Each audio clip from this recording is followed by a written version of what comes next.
استغفراللہ، اور ان کی ویڈیوز پہ سرکولیٹ کی جاتی ہے. ہماری عزت بھی، عزت و ناموس بھی جا رہی ہے، جان و مال بھی جا رہا ہے، ہمارا دین بھی جا رہا ہے، ہماری مسجدیں بھی جا رہی ہیں، ہماری تہذیب بھی جا رہی ہے. یہ سب کچھ بھارت کے اندر ہی ہو رہا ہے نا. ان ہندو صہیونیوں کو تو پرواہ نہیں ہے کہ بھارت کی معیشت خراب ہوگی. ہم پاکستانی جواز کیوں دیتے ہیں کہ انڈیا ہم سے جنگ نہیں کرے گا کیونکہ انڈیا کی معیشت بہت اچھی ہے، جبکہ انڈیا جنگ کرنے کی تیاری کر چکا ہے. اور ساتھ ہی ساتھ آپ نے دیکھا کہ ٹی ٹی پی کے حملے بھی شدید ہوتے جا رہے ہیں، بلوچستان لبریشن آرمی کے حملے بھی شدید ہو رہے ہیں. بھارت نے اپنے تمام پالتو کتے چھوڑ دیے ہیں. اور صوبے سرحد کے بارے میں خاص طور پر فکر مند اور پریشان ہوں، کیونکہ وہاں جتنی سیاسی جماعتیں ہیں اس وقت تقریباً اپنے غصے میں پاکستان مخالف ہو چکی ہیں. یعنی وہاں پر عوامی نیشنل پارٹی ہمیشہ سے پاکستان دشمن جماعت رہی ہے. خان عبد الغفار خان، یہ پختونستان بنانے والے، یہ پاکستان توڑنے کے لیے انہی کی وجہ سے ریفرنڈم کرانا پڑا تھا 47 میں، کیونکہ یہ سرحدی گاندھی کہلاتے تھے. یہ ہمیشہ سے ہی ہندو رہے ہیں وہاں پہ. اس کے بعد جمعیت علماء اسلام، فضل الرحمان والی پارٹی، یہ ہمیشہ سے فوج کو گالیاں دیتے رہے ہیں. کانگریسی مولوی ہیں سارے یہ. ان کے اندر فضل الرحمان کا کیا کردار ہے پاکستان کے دفاع میں؟ ہمیشہ پاکستان اجیت کمار ڈوول کے ساتھ بیٹھ کر یہ ساری پلاننگ کرتا ہے. سارے دہشت گرد انہوں نے بنائے ہوئے، انہی کے مسلک کے اور انہی کے جماعت سے نکلے ہوئے دہشت گرد ہیں سارے، جو اب واپس کاٹ رہے ہیں ان کو، جن پہ دھماکے کیے ان پہ. تیسرا وہاں پی ٹی آئی تھی، وہ اب مکمل طور پہ پاک فوج کے اور پاکستان کے مخالف ہو چکے ہیں. پھر وہاں پی ٹی ایم ہے، منظور پشتین والے، وہ ویسے ہی ایک الگ غدار گروہ ہے جن کو بھارتی انٹیلیجنس اور سی آئی اے سپورٹ کرتی ہے. تو صوبہ سرحد کے بارے میں بہت فکر مند ہوں، کیونکہ اللہ نہ کرے اگر بھارت مشرق سے ہمارا جناب داخل ہوتا ہے تو یہ سارے ایلیمنٹس جو ہیں، T T P, P T M, P T I, J U I, A N P, یہ سب ریاست پاکستان کے خلاف ہوں گے. اللہ تعالیٰ پاکستان پر رحم اور کرم فرمائے. ہمارے لوگ سیاست کے غصے میں بالکل پاگل ہو جاتے ہیں، ان کو یہ سمجھ ہی نہیں آتا کہ ہمارا دوست اور دشمن کون ہے. آپ نے دیکھا کہ ابھی جو دھماکہ ہوا ہے باجوڑ میں، خود فضل الرحمان نے داعش کا یا ٹی ٹی پی کا نام ہی نہیں لیا. وہ فوج کو گالیاں دے رہے ہیں کہ فوج کا کام تھا سیکیورٹی پرووائڈ کرنا. کوئی سیاسی جماعت ٹی ٹی پی کو گالی ہی نہیں دیتی. حامد میر جیسے ذلیل لوگ یہ نیریٹو بنا رہے ہیں کہ جی یہ دھماکے تو فوج نے خود کروائے تاکہ الیکشن ملتوی کروائے جا سکے. مطلب امیجن اس قسم کی سبورژن، اس قسم کی تخریب کاری. یہ اس وقت جو جنگ پاکستان کے اوپر سب سے خوفناک جنگ ہے وہ یہ کہ پاکستان کی آرمی کو حملہ کر کے ڈیمورلائز کر کے تباہ کر دو، تاکہ اس کے بعد نہ ٹی ٹی پی کو کوئی روکنے والا ہو، نہ نریندر مودی کو روکنے والا ہو. یہ سارا بیانیہ جو عادل راجہ باہر بیٹھ کے بنا رہا ہے، اور موید رضا بنا رہا ہے، اور شاہین صاحبائی بنا رہا ہے، یعنی استغفر اللہ، خود باہر بیٹھے ہوئے ہیں، امریکن سٹیزن شپ لی ہوئی ہے، نیشنلٹیز پکڑی ہوئی ہیں، اور پورے پاکستان کو یہ آگ لگوا دیں گے کہ پاکستان کے اندر اللہ نہ کرے. ابھی خود باجوڑ میں دھماکہ ہوا تو سارے سی ایم ایچ پہ علاج ہو رہا ہے ان کا، خود فوج جا کے ریکور کر رہی ہے، فوج ہیلی کاپٹر بھیج رہی ہے. وہی فوج جس کو یہ تم گالیاں دیتے ہو، فوج گئی زخمیوں کو اٹھانے کے لیے، ان کو گالیاں دے رہے ہیں کہ تمہاری وجہ سے دھماکے ہوئے. جب انسان اتنا پاگل ہو جائے نا، جب انسان کا دماغ بالکل خراب ہو جائے، اس کو حرام اور حلال کی تمیز ہی نہ رہے، پھر خوارج جہنم کے کتے بھی اس کے اوپر حملہ آور ہوتے ہیں اور ہندو مشرک بھی ان کے اوپر چڑھتا اڑیں گے. تو آنے والے وقت میں کیونکہ پاکستان سب سے زیادہ ولنریبل ہوگا اگلے 3-4 مہینے میں، ہماری سب سے زیادہ ہم اپنی ایک کمزور پوزیشن پر ہوں گے. ایک ہمارے پاس ایک عبوری حکومت ہوگی، ہماری معیشت کمزور ہے، سیاسی جماعتیں اور قوم کے اندر فوج کے خلاف غصہ بھرا گیا ہے جان بوجھ کر، اور پروپیگنڈا باقاعدہ بہت زہریلا کیا جا رہا ہے، تخریب کاری ہے، نظریاتی جنگ ہو رہی ہے، انفارمیشن ڈس انفارمیشن وار ہے، سائیکولوجیکل آپریشنز ہے، اور ساتھ ساتھ پھر دہشت گردی جو خوارج کی ہے، جو ہماری مغربی سرحدوں سے ہمارے پاکستان میں داخل ہو رہی ہے. تو ہر لحاظ سے بھارت کو سوٹ کرتا ہے. نریندر مودی کی ضرورت ہے کہ پاکستان پر حملہ کرے اگلے 3-4-5 مہینے میں، کیونکہ اگلے سال مارچ اپریل میں ان کے انتخابات آ رہے ہیں، اس کو کچھ نہ کچھ کرنا ہے. پھر پاکستان کے اندر حالات سب سے زیادہ خراب انہی کچھ عرصے میں ہے، کیونکہ ہماری ساری پولیٹیکل پارٹیز اس وقت ریاست کو دفاع نہیں کر رہی بلکہ ریاست کی تخریب کاری کر رہی ہیں. دہشت گردی اپنی جگہ پر ہے، معیشت اپنی کمزور ہے. تو ہمیں بہت چیلنجنگ صورتحال کا سامنا کرنا پڑے گا اگلے چند مہینے.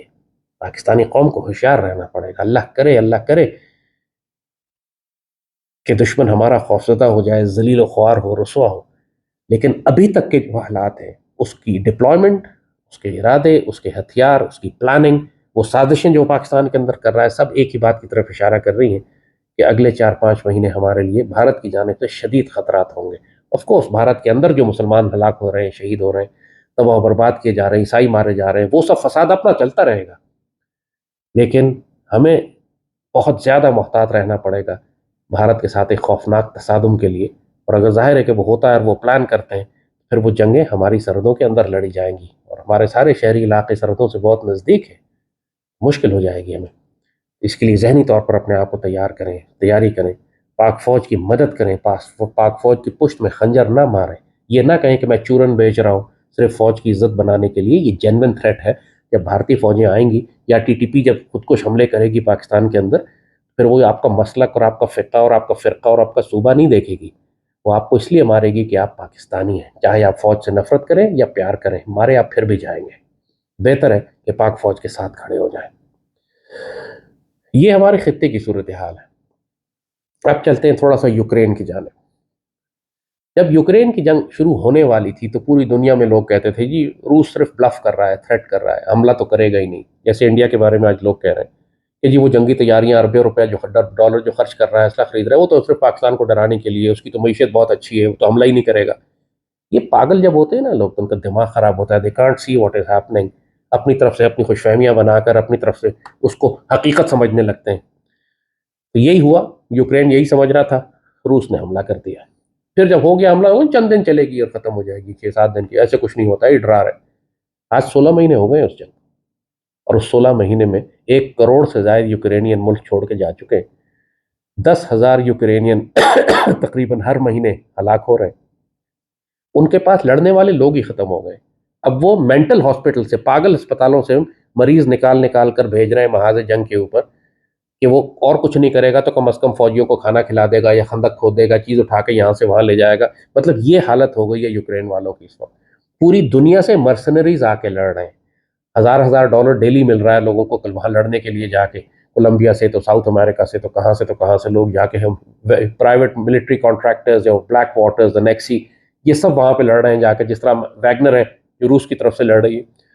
سو یہ جنگ اب صرف یوکرین میں محدود نہیں رہ گئی، 16 مہینے ہو گئے اور یہ جنگ ایکچولی پھیل رہی ہے، کیونکہ اس کو شروع کرنے والوں کا مقصد ہی یہی تھا کہ جس طرح پہلی جنگ عظیم اور دوسری جنگ عظیم میں انہوں نے پورے یورپ کو تباہ کیا تھا، اس یوکرین کی جنگ کے ذریعے یہ پورے یورپ کو تباہ کریں گے۔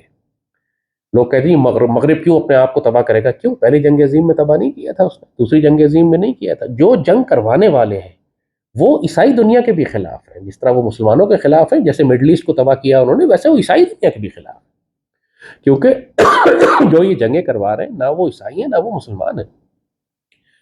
تو اب یہ جنگ روس سے نکل کے بیلاروس تک جا چکی ہے، یعنی روس نے ایٹمی ہتھیار بیلاروس میں لگا دیے، اور آپ نے دیکھا کہ ویگنر گروپ کا ڈرامہ کر کے کہ جی ویگنر کی بغاوت ہو گئی ہے یوکرین میں اور روس میں، لہٰذا اس ویگنر گروپ کو بیلاروس بھیج دیا۔ بیسیکلی ایک روس نے، پوٹن نے ایک سمارٹ کھیلا کہ دنیا کو دکھایا کہ جیسے ویگنر نے بغاوت کر دی ہے، اب وہ ان سے ہمارا کوئی تعلق نہیں ہے، ہم ان کو اپنے ملک سے نکال رہے ہیں، وہ گندے لوگ ہیں۔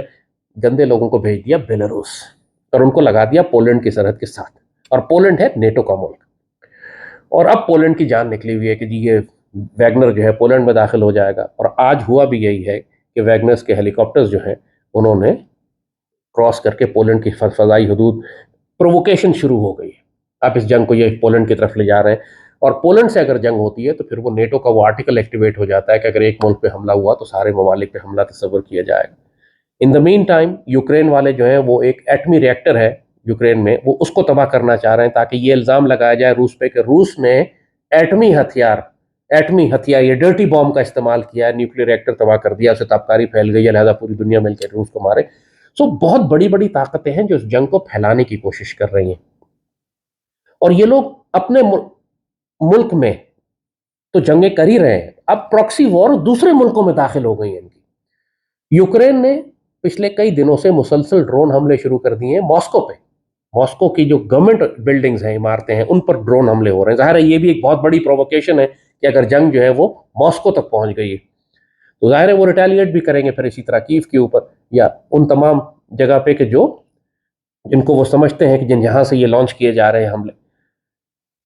دوسری جانب نیٹو کی اور روس کی ایک بہت بڑی جنگ افریقہ میں شروع ہو گئی ہے۔ آپ نے نوٹ کیا کہ پچھلے دنوں سوڈان میں ایک بہت بڑی خانہ جنگی ہوئی، سوڈان کی فوج میں بغاوت ہو گئی، ایک فوج کا حصہ جو تھا وہ پرو امریکن تھا، ایک فوج کا حصہ جو تھا وہ پرو رشین تھا، وہاں بھی ویگنر گروپ آپ کو نظر آیا، اور وہ خانہ جنگی سوڈان میں چل رہی ہے اس وقت۔ ساتھ ہی ساتھ نائجر میں ملٹری کو ہوتا ہے، فوج نے ٹیک اوور کیا, کو کر دیا وہاں پہ, اور جو کو ہوا اس کے پیچھے بھی روس کھڑا تھا اور ویگنر کھڑی ہوئی تھی, جو حکومت کا تختہ الٹ کے, اور ساتھ ساتھ برکینا فاسو میں اور مالی میں اور افریقہ کے, سینٹرل افریقہ کے کئی ممالک کے اندر فوجی کوز ہو گئے, اور فوجی جنرل نے یہ اعلان کر دیا کہ ہم روس کے ساتھ کھڑے ہوئے ہیں, اور امریکہ اور ویسٹرن پاورز کو, جو کولونیل پاورز ہیں جو صدیوں سے افریقہ کو لوٹ رہی تھیں, ہم ان کے خلاف جنگ کریں گے. اور اگر نائجر پر امریکہ نے یا فرانس نے حملہ کیا, کیونکہ نائجر سے یورینیم نکل کے فرانس جاتا تھا, وہ بند کر دیا نائجیریا نہیں نائجر, انہوں نے بند کر دیا, تو فرانس اور امریکہ نے کہا کہ ہم حملہ کریں گے تمہارے پر. وہ برکینا فاسو, مالی, آس پاس کے سارے ممالک, افریقن ممالک نے کہا تم حملہ کرو گے, ہم بھی ان کے تمہارے ساتھ, تمہارے خلاف لڑیں گے نائجر کے ساتھ کھڑے ہو کر. اور روس نے اور ویگنر نے بھی کہہ دیا کہ ہم بھی تمہارا ساتھ دیں گے. سو اب افریقہ ایک بیٹل فیلڈ بننے جا رہا ہے, جیسے پہلے مڈل ایسٹ ایک بیٹل فیلڈ تھا, اب جس طرح یورپ کو ایک بیٹل فیلڈ بنا دیا انہوں نے, کیونکہ افریقہ فارغ تھا, لہٰذا افریقہ کو بھی ایک میدان جنگ بنا رہے, تو نیا تھیٹر آف وار افریقہ میں کھلنے جا رہا ہے. اور ہر جگہ آپ کو نظر آئے گا یہی کہ انہوں نے اپنے مرسنریز جو ہیں دونوں سائڈز نے, انہوں نے ویگنر بھیجے ہوئے روسیوں نے, اور دوسری سائڈ سے وہ اپنے بھی جو مرسنریز بھیجیں گے. سو اس پہ بھی نظر رکھیں افریقہ پہ, یہ ایک نیا تھیٹر ہے جو کھل رہا ہے اس وقت. یورپ تو کھل چکا ہے جیسے کہا, اور کسی بھی لمحے یورپ کی یہ جنگ جو ہے وہ آہستہ آہستہ ایکسپینڈ ہوتی ہوئی نیٹو ممالک سے ایک دفعہ اگر تصادم ہو گیا تو پھر پورا نیٹو انوالو ہو جائے گا. ابھی تک وہ پراکسیز کے ذریعے لڑ رہے ہیں. اس کے علاوہ ایک اور بہت بڑا تھیٹر جس پہ نظر رکھنے کی ضرورت ہے وہ نارتھ کوریا ہے. North Korea, China, Taiwan, South China Sea. پچھلے دنوں نارتھ کوریا نے ایک بہت بڑی فوجی پریڈ کی, جس کے اندر انہوں نے اپنے ایٹمی ہتھیار دکھائے اور اپنے ڈرونز دکھائے اور بڑے طاقت کا اظہار کیا. مگر کمال کی بات یہ نہیں تھی, کمال کی بات یہ تھی کہ وہ جو نارتھ کورین جو پریزیڈنٹ ہے, جس کا یہ بڑا مذاق اڑاتے ہیں, اس کی ایک جانب رشین ڈیفنس منسٹر کھڑا تھا اور دوسری جانب چائنیز ڈیفنس منسٹر کھڑا تھا. یعنی اس نے اپنے دونوں جانب چین اور روس کو کھڑا کیا ہوا تھا, اور وہاں کھڑے ہو کر انہوں نے براہ راست امریکہ کو اور ویسٹ کو تھریٹ کیا, خاص طور پر امریکنز کو. چائنیز اور رشینز دونوں نارتھ کوریا کو استعمال کر رہے ہیں, جس طرح ویگنر کو استعمال کر رہے ہیں, وہ بھی ہماری ذمہ داری نہیں ہے, پرائیویٹ ملٹری کانٹریکٹر ہے, جو مرضی کرے ہم ذمہ دار نہیں ہے. اس طرح یہ دونوں ملک جو ہے نارتھ کوریا کو استعمال کر رہے ہیں کہ جی روگ کنٹری ہے, قابو میں نہیں ہے ہمارے, جو مرضی یہ کر لے, یہ بہت طاقت, یہ جانے امریکہ جانے. یہ جو کانفلکٹ ہے چائنا تائیوان کے اوپر, جو کانفلکٹ ہو رہا ہے چائنا اور امریکہ کا, اس وقت ان دونوں ملکوں کا خیال یہ ہے, چائنیز کا بھی اور امریکنز کا بھی, کہ سال دو سال کے اندر ہماری ایک بڑی جنگ ہوگی تائیوان کے اوپر. لیکن سال دو سال سے پہلے جو روس امریکنز کو انڈر پریشر رکھنے کا کام ہے وہ انہوں نے نارتھ کوریا کے ذریعے کر رہے ہیں. وہ ہر تھوڑی دیر بعد ایک میزائل فائر کر دیتا ہے ساؤتھ کوریا پہ, امریکن بیسز کے پاس. ہر تھوڑی دیر کے بعد امریکہ کو تھریٹ کرتا ہے, نیا میزائل دکھاتا ہے کہ جو ہوائی میں یا ویسٹ امریکہ کی ویسٹ کوسٹ میں سین فرانسسکو اور کیلیفورنیا تک جا سکتا ہے. سو ایک بہت ہائی انٹینسٹی فرکشن بلڈ ہو رہی ہے between North Koreans and the Americans also. North Korea کے سامنے ٹارگٹ جو ہے وہ امریکنز وہ ہیں کہ جو ساؤتھ کوریا اور ساؤتھ چائنا سی میں بھی ہیں, اور آف کورس کانٹیننٹل امریکہ جو ان کا مین لینڈ ہے, وہاں تک ان کے میزائل اور راکٹ جا سکتے ہیں. وہ تھریٹ بار بار یہی کر رہے ہیں کہ وہ امریکہ کو ماریں گے جا کے. تو یہ ایک اور ایٹمی ایکسس ہے, یعنی یوکرین بذات خود ایک ایٹمی تھریٹ ہے, وہاں پہ جو جنگ پھیلے گی پھر وہ نیوکلیر ہوگی. یعنی جس آرام سے یہ لوگ ایٹمی جنگ کی بات کر رہے ہیں, رشین پریزیڈنٹ نے بات کی, رشین منسٹرز نے بات کی, ان کے ایڈوائزرز نے بات کی, کچھ ہو گیا, اگر رشیا کو شکست ہونے لگی تو ہم ایٹمی ہتھیار استعمال کریں گے, مطلب بالکل جیسے کہ کوئی مذاق ہو رہا ہے. بٹ اگر یہ بات میں کرتا کہ جی ایٹمی ہتھیار ہم استعمال ہونے چاہیے, لوگ کہتے ہیں جی آپ پاگل ہیں, ہر وقت جنگ کی بات کرتے رہتے ہیں. اس وقت پوری دنیا میں جو سب سے زیادہ ڈیسیشن میکرز ہیں, ڈیسائسو پالیسی میکرز ہیں, وہ ایٹمی ہتھیاروں کے لیے اس طرح بات کر رہے ہیں کہ جیسے یہ کوئی بچوں کا کھیل ہوتا ہے. پاگل ہو گئی ہے دنیا. تخبط الشیطان من المس جو کہتا ہے کہ شیطان نے چھو کے پاگل کیا ہوا ہے ان کو. تو یوکرین اور یورپ ایک ایکسس ہے جہاں عقدہ ایٹمی جنگ ہو سکتی ہے. پاکستان انڈیا انادر ایکسس ہے جہاں پر ایٹمی جنگ ہو سکتی ہے, لیکن انڈیا کا پلان ہے کہ اس جنگ کو کنونشنل رکھا جائے, پاکستان کے اندر اتنا گھس جائے کہ پاکستان ایٹمی ہتھیار نہ استعمال کر سکے. تیسرا ایکسس آپ کا چائنا اور امریکہ ہے, لیکن اس میں تھوڑا ڈیلے ہے ابھی.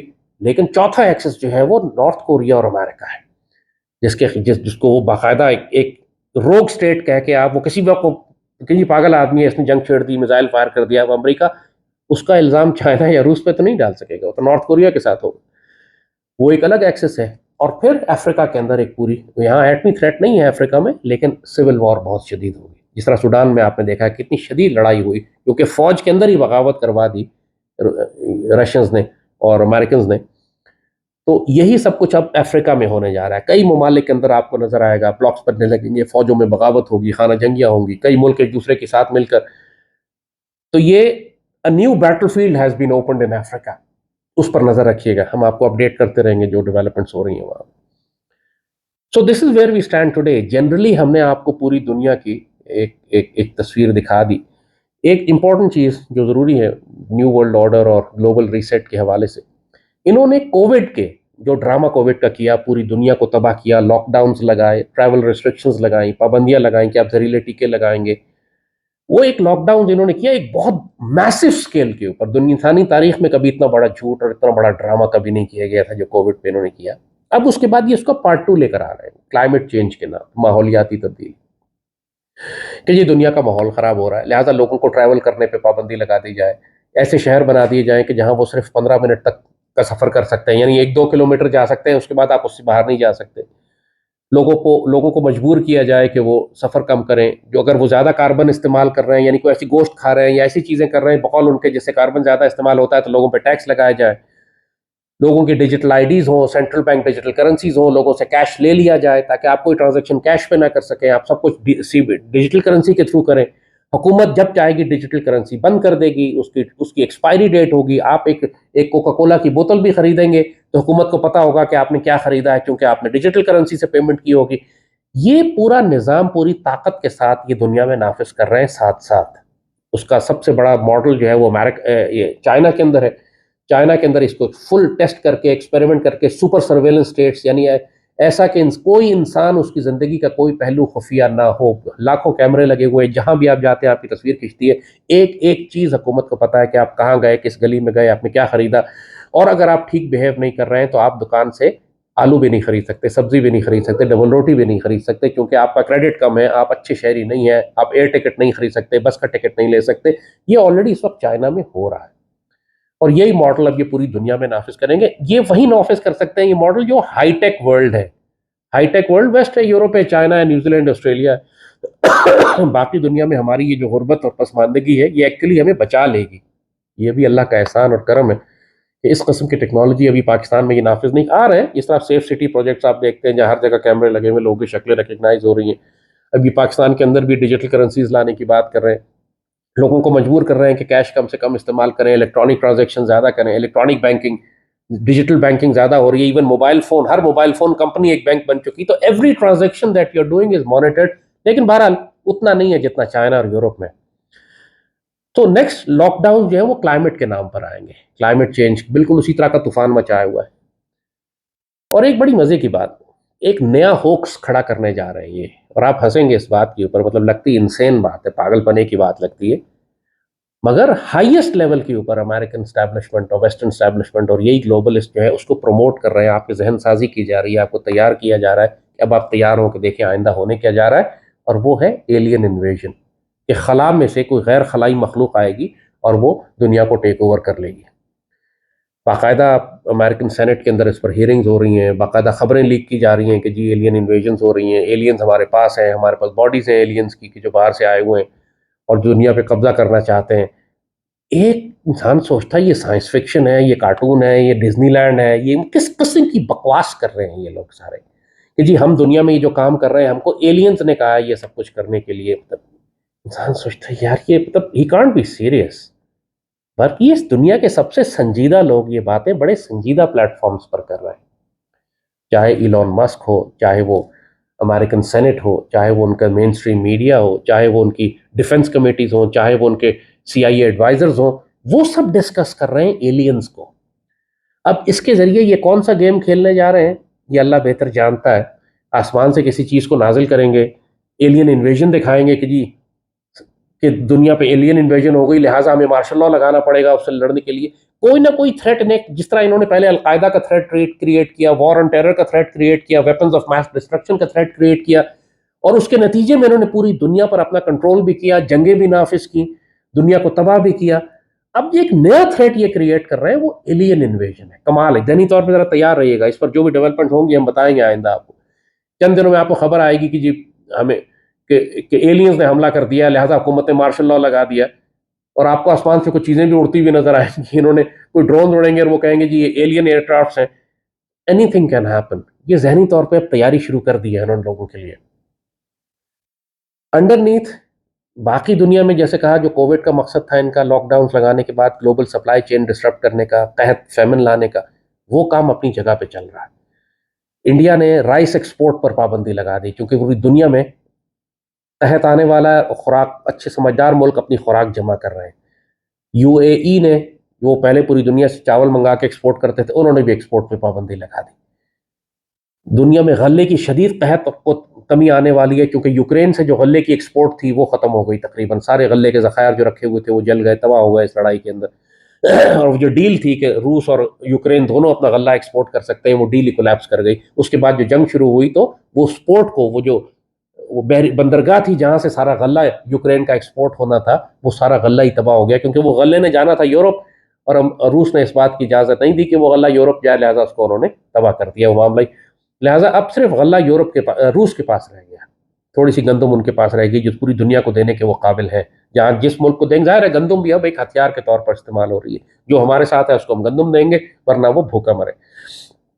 پاکستان ہم زرعی ملک ہونے کے باوجود اب ہم گندم امپورٹ کرتے ہیں، لیکن ہم 40-50 لاکھ ٹن چاول ایکسپورٹ کرتے ہیں. اب وقت ہے کہ ہمیں بند کر دینا چاہیے یہ کام. 1-2 ارب ڈالر کمانے کے لیے ہم اپنی پوری خوراک کی سپلائی خطرے میں ڈال دیتے ہیں. یہ ہمیں اب نہیں کرنا ہے. پاکستان کو ہر حال میں اور پاکستانیوں کو ہر حال میں اپنے گھر میں چاول اور گندم کا ذخیرہ رکھنا چاہیے. آگے بہت مشکل وقت آنے والا ہے. پاکستان کی حکومتیں ہماری دشمن ہیں، سچی بات بتاؤ اب تک کی جتنی گزری ہیں. پچھلے سال ہم نے 40-50 لاکھ ٹن سارا چاول ایکسپورٹ کر دیا آپ نے.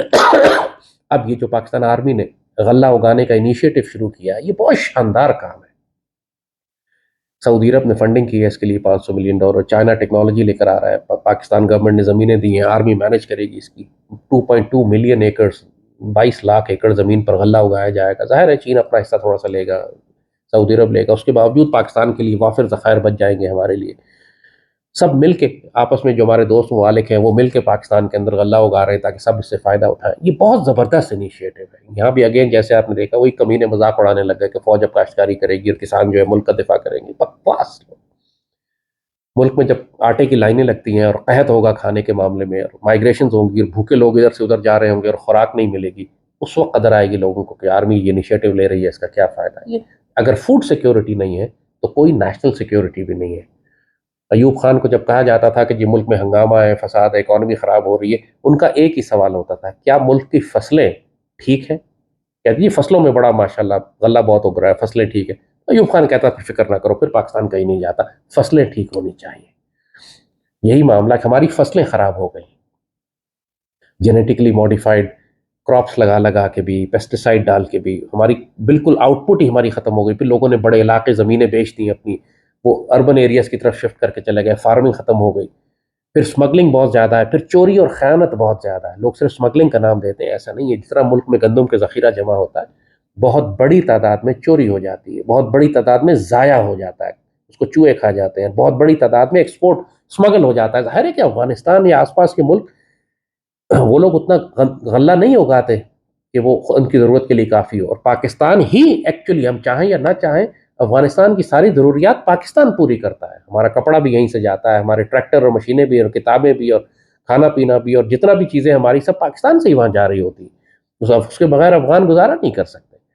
آپ اگر جائز طریقے سے نہیں بھیجیں گے تو لوگ سوال کریں گے. انسان کی ضرورت ہے، ہمیشہ ایسی کرتا ہے.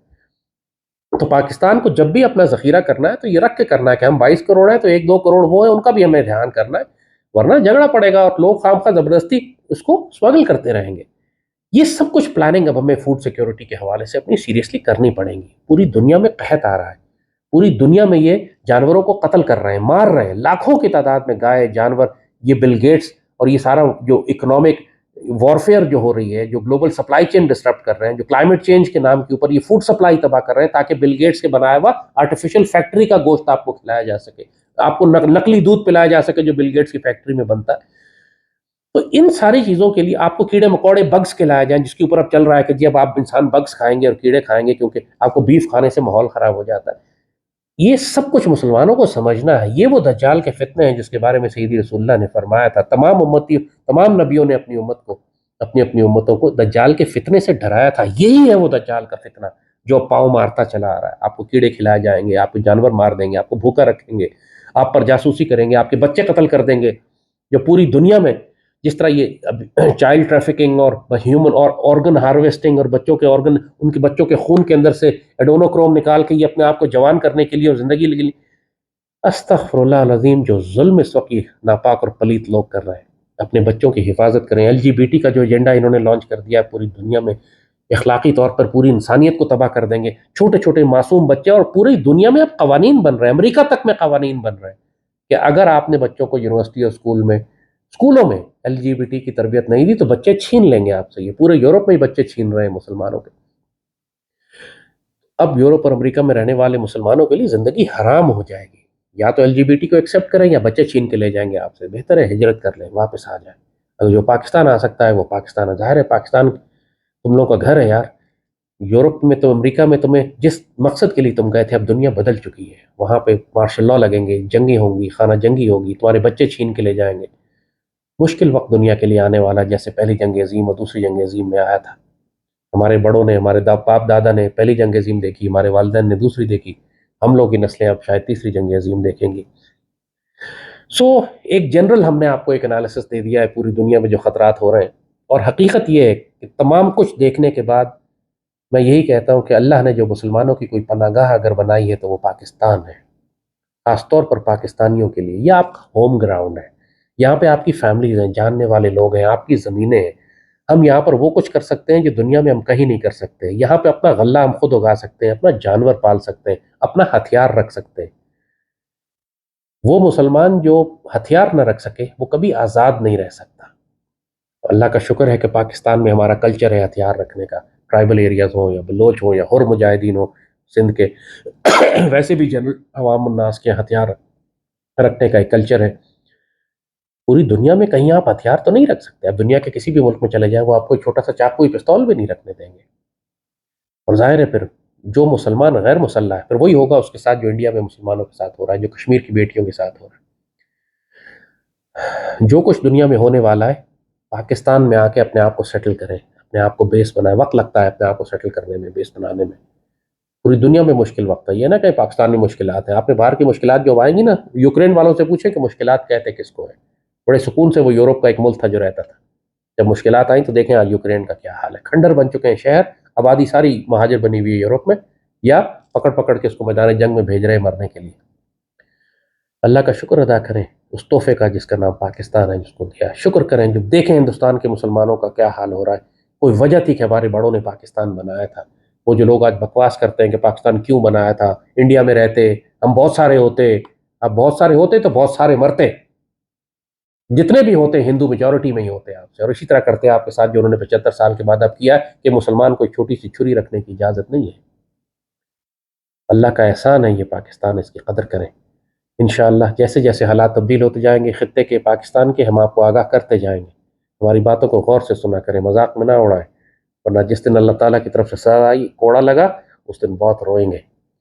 اس پاکستان کی قدر کریں، پاک سرزمین کی قدر کریں، پاک آرمی کی قدر کریں. اس آرمی کی وجہ سے آپ کی عزت بچی ہوئی ہے جس کو آپ گالیاں دے رہے ہیں. اگر پاکستان آرمی پسند نہیں ہے تو انڈیا چلے جائیں، وہاں آپ کی بڑی عزت ہوگی.